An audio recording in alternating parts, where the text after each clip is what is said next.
Hello, welcome back to the channel. If you're joining us for the first time, make sure you hit that subscribe button so you never miss the news that matters to you. Today's update is something that's been making noise in government circles, border towns, and across social media. According to recent statistics, over 10,000 illegal migrants have been intercepted at South African borders in the first part of 2025. Yes, you heard that right. Over 10,000.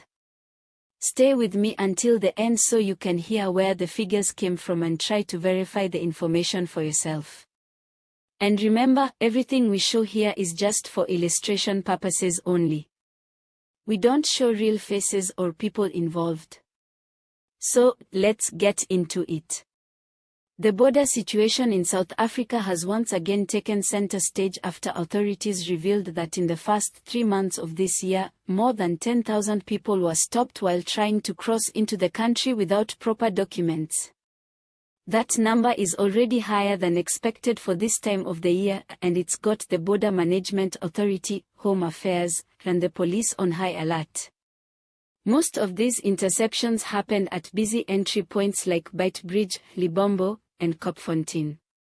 But a large number also came from quieter, less monitored stretches of land where people tried to sneak through fences, rivers, or simply walked across in the dark.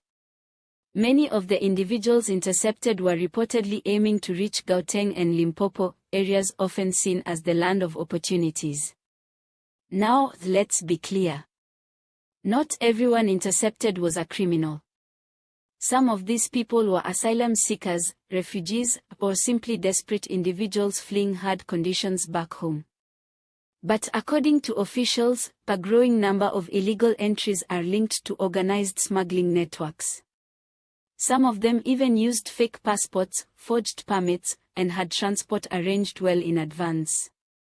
The police believe some insiders may be involved, accepting bribes and turning a blind eye at the borders.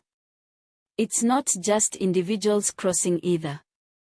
Authorities say entire groups were being guided by smugglers, many of whom promised jobs and housing in exchange for cash. Once across, these people were dumped in rural towns or shoved into overcrowded informal settlements. There, they become vulnerable to exploitation, crime, and often end up in even worse situations than they left behind.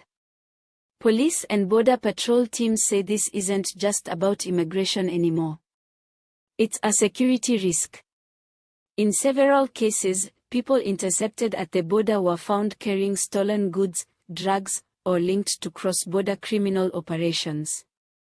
Some had pending warrants in neighboring countries. Others were part of bigger human trafficking rings.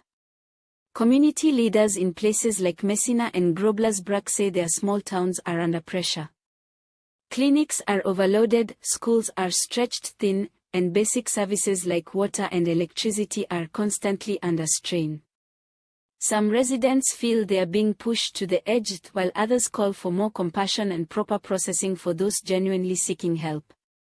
Meanwhile, officials at Home Affairs insist they are following the law. Those with legal grounds to enter are being processed.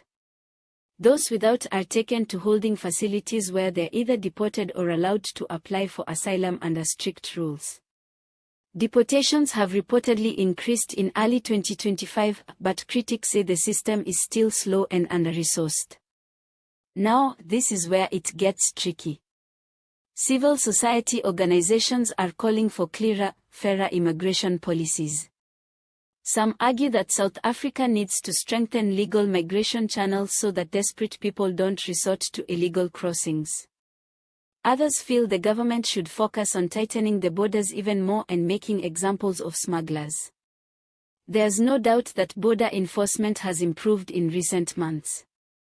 New technology like surveillance drones, body-worn cameras, and better coordination between departments has led to more interceptions. Officials say this is proof that investment in border security is paying off. But on the ground, it's clear that the real issue goes beyond technology.